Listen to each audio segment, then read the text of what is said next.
पुणे जिल्ह्यातील भोर तालुक्यातील नसरापूर या गावामध्ये अवघ्या 3.5 वर्षाच्या चिमुरडीवर 65 वर्षीय वृद्धानं लैंगिक अत्याचार केले. केवळ लैंगिक अत्याचारच केले नाही तर तिची हत्या करून तिचा जो मृतदेह आहे तो शेणाच्या ढिगाऱ्याखाली लपवण्यात आलेला आहे. खरं तर कालच या बाबतीमध्ये पुणे ग्रामीण पोलिसांनी या आरोपीला सोबत घेऊन ज्या ठिकाणी हा गुन्हा घडलेला होता त्या ठिकाणी या आरोपीला घेऊन जाण्यात आलं आणि त्या ठिकाणी सीन रिक्रिएशन जे आहे ते करण्यात आलेलं आहे. खरं तर सीन रिक्रिएशन म्हणजे काय असतं, हे कायद्याच्या दृष्टिकोनातून, पुराव्याच्या दृष्टिकोनातून किती महत्त्वाचं असतं, हेच आपण कायदेतज्ञ ॲडव्होकेट मिलिंद पवार सर यांच्याकडनं जाणून घेणार आहोत. सर, नसरापूर प्रकरणातला जो संशयित आरोपी आहे भीमराव कांबळे, याने 3.5 वर्षाच्या चिमुरडीवर अत्यंत विकृत पद्धतीचं जे आहे ते कृत्य केलं. केवळ कृत्यच केलं नाही तर तिची हत्यासुद्धा केलेली आहे. काल भल्या पहाटे 5 वाजता ज्या ठिकाणी हा गुन्हा घडला गाईच्या गोठ्यामध्ये नसरापूर गावात, त्या ठिकाणी हा जो संशयित आरोपी आहे भीमराव कांबळे यांना पुणे ग्रामीणच्या पोलिसांनी आणला आणि या सगळी संपूर्ण घटनाक्रम कसा घडलेला आहे हे सगळं समजून घेतलेलं आहे. नेमकं सीन रिक्रिएशन म्हणजे काय असतं आणि हे कायद्याच्या दृष्टिकोनातून किंवा पुरावे गोळा करण्याच्या दृष्टिकोनातून किती महत्त्वाचं असतं? एकदा गुन्हा दाखल झाला आणि तपासाला सुरुवात झाली, की आपण जे आत्ता म्हणालात सीन रिक्रिएशन ही तपासामधली एक महत्त्वाची पायरी आहे. गुन्हा दाखल झाल्यानंतर बऱ्याच वेळेला आरोपी तात्काळ अटक होतो, फरार असतो. त्याप्रमाणे पोलिसांचा तपास पुढे सुरू होतो.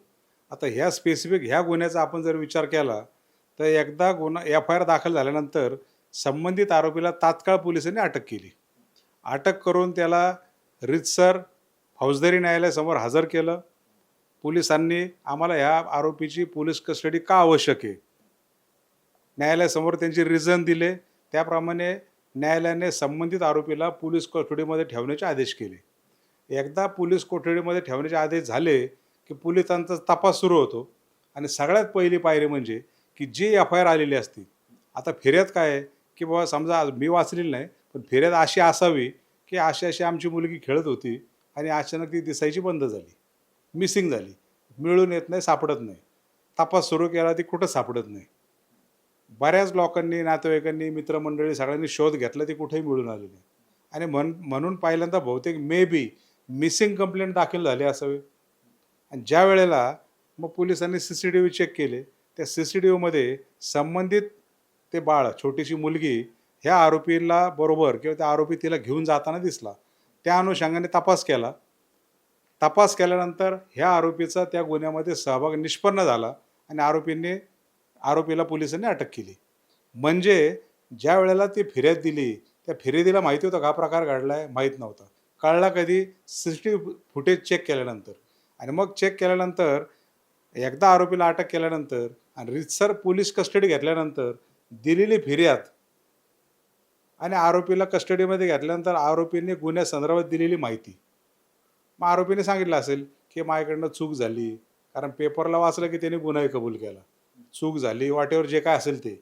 आणि मग आलेली फिर्याद, आरोपींनी सांगितलेली माहिती ही टॅली करण्यासाठी पोलिसांना संबंधित आरोपीला संबंधित घटनास्थळावर त्याला घेऊन जायला लागतं. प्रोसिजर काय आहे, की आरोपी हा पोलीस कस्टडीमध्ये असतो आणि ज्या वेळेला आयोग तपास करत असतात, आयोगाला जेव्हा खात्री होती की हा आता आपल्याला ह्या गुन्ह्याची महत्त्वपूर्ण माहिती देतोय, की मी असं अशा ठिकाणी असं असं केलं आहे, मग तिचं त्या बाळाचं, त्या मुलीचं तोंड दाबलं, तिच्या तोंडामध्ये मी मोजा किंवा रुमाल कोंबला किंवा मग तिच्या तोंडावर फाईट मारली, मग ते बॉडी उचलली, मग ते शेणामध्ये पुरून ठेवली. जी काही उपयुक्त माहिती संबंधित इन्स्पेक्टर साहेबांना जर दिली असेल, ही उपयुक्त माहिती आयोगाला वाटली का ते गुन्ह्याशी कनेक्टेड आहे, अशा वेळेला 2 पंचांना बोलावतात. 2 पंच म्हणजे कुठले तरी गव्हर्नमेंटमधले कर्मचारी असतात. त्यांना ताबडतोब पत्र दिलं जातं की तुमच्या ऑफिसमधले 2 पंच आमच्यासमोर पाठवा. त्या 2 पंचांना सांगतात की अशा अशा गुन्ह्यातला हा आरोपी अटक केलेला आहे, सध्या हा पोलीस कोठडीमधला आरोपी आहे, आपल्या ह्या गुन्ह्याशी निगडीत उपयुक्त माहिती देतो. आणि मग आरोपीला सांगतात तू नेमकं काय केलं ते सांग. मग आरोपी जी काय माहिती देईल त्या 2 पंचांच्या समोर लिहून घ्यायला लागतं. त्याला म्हणतात आरोपीचा मेमोरंडम. आरोपीने दिलेला तो मेमोरंडम असतो, त्याचा पंचनामा केला जातो. मग मी अमुक अमुक आरोपीचं नाव, वय, तुम्हाला मी ह्या गुन्ह्याची माहिती सांगतो की. त्यावेळेला 2 पंच बसलेले असतात आणि त्या 2 पंचांच्या समोर जी आरोपीने इन्फॉर्मेशन दिली ती पूर्ण लिहून दिली जाते. भारतीय पुरावा कायदा सेक्शन 27 त्याला पंचनामा म्हणतात. एव्हिडन्स ॲक्ट सेक्शन 27 नुसार मेमोरंडम, पंचनामा आणि डिस्कव्हरी. आणि ती दिलेली माहिती लिहून घेतली ते 2 पंच, संबंधित इन्व्हेस्टिगेशन ऑफिसर, आरोपीची सही घेतली जाते आणि मग आरोपी सांगतो, की मी अशा ठिकाणी गुन्हा केला, मी ते घटनास्थळ दाखवतो. त्या गुन्ह्यात वापरलेलं हत्यार असेल, कपडे असतील, महत्त्वाच्या गोष्टी असतील, अशा-अशा ठिकाणी लपवून ठेवल्यात. ते स्पॉट पण दाखवतो आणि त्या अनुषंगाने तिथं चाला. मग ते दोन पंच हे तिराईत असतात. कारण शेवटी कसं होतं, ज्या वेळेला न्यायालयामध्ये खटला दाखल होतो, चार्जशीट जातं, तर पोलिसांवर संशय घेतला जातो, की तुम्ही हे सगळं मारहाण करून तुम्ही त्याच्याकडनं कबुली जबाब घेतला, असा काही प्रकारच नव्हता. आणि म्हणून इंडिपेंडंट विटनेस त्यामध्ये फार महत्त्वाचा रोल असतो. त्या 2 पंचांसमोर एकदा निवेदन लिहून घेतलं, की ते 2 पंच, संबंधित आरोपी आणि सरकारी गाडी यामध्ये आरोपी जे दाखवेल, एकदा आरोपी पोलीस स्टेशनमधनं बाहेर पडला, की तो सांगतो, तुम्ही आता सातारा रोडला घ्या, उजवीकडे वळवा, डावीकडे वळवा. बरोबर तो स्पॉटला घेऊन जातो. प्रत्येक गोष्टीचा पंचनाम्यामध्ये उल्लेख केलेला असतो. सर, या सगळ्या ज्या गोष्टी असतात त्याचं व्हिडिओ चित्रीकरण वगैरे अ, करावं लागतं का? कारण न्यायालयामध्ये ज्यावेळेस हा पुरावा सादर करावा लागतो, त्यावेळेस त्याचं काही व्हिडिओ शूटिंग वगैरे करणं गरजेचं असतं? गरजेचं असतं. पोलीस तपास करताना सगळं व्हिडिओ रेकॉर्डिंग पण करतात. 2 पंचांच्या समोर करतात आणि ते केल्यानंतर 2 पंचांची सह्या घेतात. आणि मग त्या गाडीमधून ते पंच, आरोपी, सगळे तिथं गेल्यानंतर तो आरोपी सांगतो, की हा असा घर आहे किंवा हा गोठा आहे. ह्या गोठ्यामध्ये चला. मग त्या गोठ्यामध्ये गेल्यानंतर मी इथे असा प्रकार केला. मग त्यावेळेला तिथं काय ब्लड कुठं रक्त आढळून येतंय का? ह्यानी कुठले कपडे वापरले असतील तर कपडे कुठे टाकून दिलं का ते सापडतं का? म्हणजे गुन्ह्याच्या तपासकामी महत्त्वाच्या गोष्टी, महत्त्वाची दुवे आपल्याला काही सापडतात का? आणि निश्चित काहीतरी सापडतं. तिथं ब्लड सापडतं, केस धरलेले असतात, केस सापडतात, झटापट झाल्याचे निशाणे दिसून येतात. आता त्या बाळाला जर त्या शेणामध्ये पुरलं असेल, तर ते शेण, मग ते कसं पसरलेलं होतं. कारण शेवटी आरोपी गुन्हा करून गेला, की ते सगळ्या वस्तू तिथंच पडलेल्या असतात. थर्ड पर्सनला माहीत नसतं. त्यामुळे जनरली तिथून ते काही हलत नाही. म्हणजे पुरावा नष्ट करायचा प्रयत्न येत नाही. आणि मग आरोपीने दिलेल्या माहितीनुसार जर तिथं त्या संबंधित कपडे असतील, फाडक्याचे कपड्याचे तुकडे असतील, एखादा हत्यार असेल, रक्ताचे डाग असतील, तात्काळ हे सगळे पोलिसांना तिथं जप्त करून घेतात. बरोबर आहे? आणि हा पोलिसांना चार्जशीटमध्ये पाठवण्याच्या दृष्टीने फार महत्त्वाचा पुरावा असतो. आणि म्हणून आपण जे सांगितलं आता स्क्रीन रिक्रिएशन हा जो काही प्रकार आहे, म्हणजे घटनास्थळावर आरोपीला समक्ष घेऊन काय नेमका प्रकार घडला तो तू सांग. कोणासमोर? 2 पंचांसमोर. आणि मग हा सगळा पंचनामा पूर्ण झाल्यानंतर त्या दोन्ही पंचांच्या सह्या त्यावर घेतल्या जातात आणि तो पंचनामा मग चार्जशीटमध्ये येतो. आणि म्हणून एकदा तपास सुरू झाला, की तपासाच्या अनुषंगाने सगळ्यात महत्त्वाची पहिली पायरी म्हणजे ही असते. सर, दुसरी एक बाब म्हणजे जर ज्यावेळेस असा सीन रिक्रिएशन असेल किंवा पंचनामा, त्यासमोर पंचनामा म्हणतो, त्या दोन्ही वेगळ्या गोष्टी असतात का एकच असतं कसं? नाही, सीन रिक्रिएशन आता कसं आहे, की ही महत्त्वाची पायरी मी अगोदरच सांगितलं. एकदा आरोपी पोलिसांच्या कस्टडीत गेला, न्यायालयाने तपासाकरता पोलीस कस्टडीचे आदेश दिले. तपास चाललाय. म्हणजे पोलीस काय त्याला गंमत म्हणून चल रे जरा दाखव कुठे घेऊन गेले, रात्री अपरात्री गेले, पहाटे गेले, दिवसा गेले, हा पूर्ण अधिकार पोलिसांचा आहे. आता काहीतरी असं कळलं, की ते रात्री घेऊन गेले. कारण समाजामध्ये एवढी चीड निर्माण झालेली आहे. त्या दिवशी जो काही प्रकार घडला, तो टाळण्यासाठी खबरदारीचा उपाय म्हणजे पोलिसांना ते करावंच लागतं आणि ते मॅन्डेटरी आहे, तपासाचा भाग आहे. आणि म्हणून पोलीस तिथं गेले, पंचनामा केला. पंचनामा हा पार्ट म्हणजे पोलीस स्टेशनमधून जाऊन घटनास्थळ बघून तिथल्या काही वस्तू जप्त करून तो काय काढून देतोय का, हा सगळा पंचनामा करून 2 पंचांच्या समोर तो पंचनाम्यावर सही होईपर्यंत ह्या सगळ्या पंचनाम्याचा सगळा पार्ट आहे. म्हणजे सीन रिक्रिएशन आणि पंचनामा हा काही वेगळा नाही आहे, तो सगळा कनेक्टेड आहे. पंचनाम्यानेच सीन रिक्रिएशनची सुरुवात होती आणि ती सगळी होती पोलीस स्टेशनमधून. आणि पोलीस हे सेपरेटली काय करत नाहीत. जो काही तपास करायचा आहे ते पंचांच्या समोर म्हणजे पोलीस स्टेशनला पंचनामा होतो. आरोपी दाखवेल त्याप्रमाणे त्याला घेऊन जायचं. त्यांनी दिलेल्या वस्तू जप्त करायच्या आणि परत पोलीस स्टेशनला यायचं. त्यामुळं 2 वेगळे पार्ट नाही, हा एकच पार्ट आहे, फक्त एकमेकावर डिपेंड आहे. सर, पोलीस ज्यावेळेस सीन रिक्रिएशन करतात, त्याला काही कायदेशीर मान्यता वगैरे असते का असं काही? नाही, नाही. सीन रिक्रिएशन म्हणजे काय, की आरोपीने दाखवलेलं घटनास्थळ. गुन्हा घडलाय, रीतसर एफ-आय-आर दाखल आहे, आरोपी कस्टडीमध्ये. खरं खोटं काय आपल्याला सगळं त्यातनं तपास करायचा आहे आणि सत्य बाहेर काढायचं आहे. बरोबर आहे. मग आरोपी जी इन्फॉर्मेशन देतो दॅट इज सीन रिक्रिएशन, की ज्या घटनास्थळाला जो सीन आहे, तो जो आहे, तो आरोपी सांगतो त्याप्रमाणे घेऊन जायचं. फक्त त्याला सत्यता पटवण्यासाठी 2 इंडिपेंडंट पंचाच्या समोर हे होतं. त्यामुळे त्याला ते महत्त्व आहे. सर, आरोपींचे अशा वेळेस ज्यावेळेस सीन रिक्रिएशनसाठी घटनास्थळावरती एखाद्या आरोपीला नेलं जातं, त्यावेळेस त्यांच्या कोणत्या अधिकारांचं संरक्षण करणं हे पोलिसांना बंधनकारक असतं. जर पाहिलं तर ज्यावेळेस अत्यंत गंभीर अशा पद्धतीचा घटना घडते, त्यावेळेस लोकांमध्ये प्रचंड प्रमाणामध्ये रोष असतो. अशा वेळेस ज्यावेळेस संशयित आरोपीला घटनास्थळावरती नेलं जातं, सीन रिक्रिएशन केलं जातं, त्यावेळेस त्याचे कोणते मूलभूत अधिकारांचं जतन करणं हे पोलिसांच्या दृष्टिकोनातून गरजेचं असतं?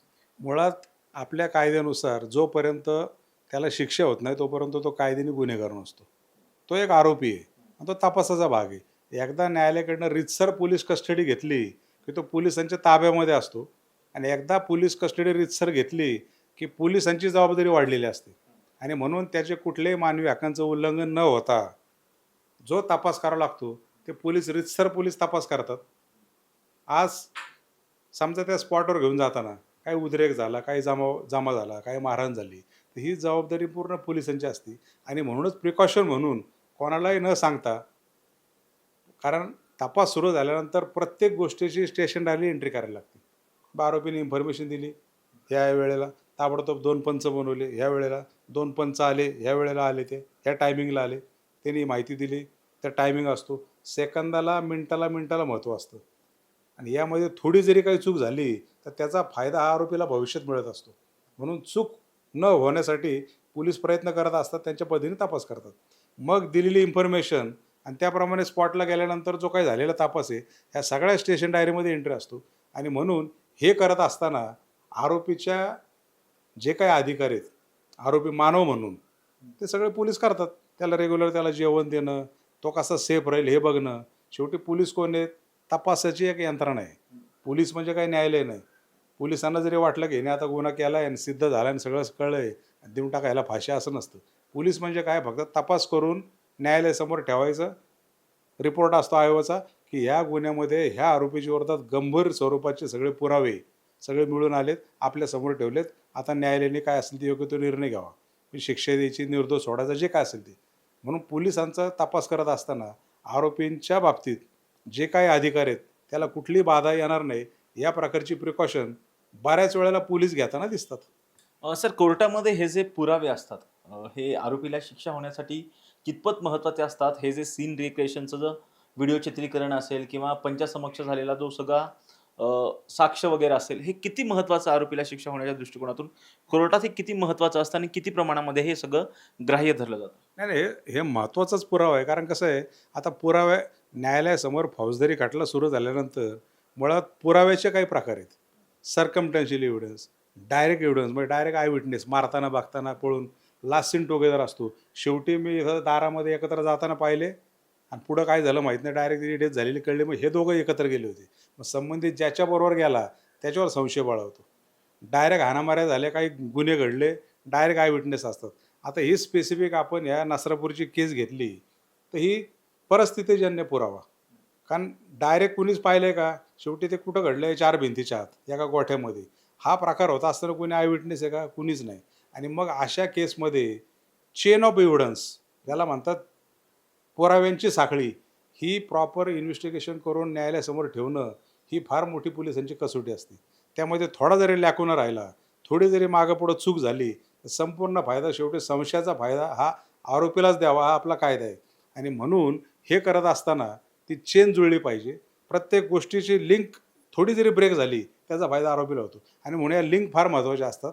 आलेली FIR, घेतलेली कस्टडी, आरोपीने दिलेली माहिती, पुढं गेले CCTV, त्याचे 65B सर्टिफिकेट, फॉरेन्सिक एव्हिडन्स, सापडलेलं रक्त, ते रक्त अक्षरशः खडून घेतात.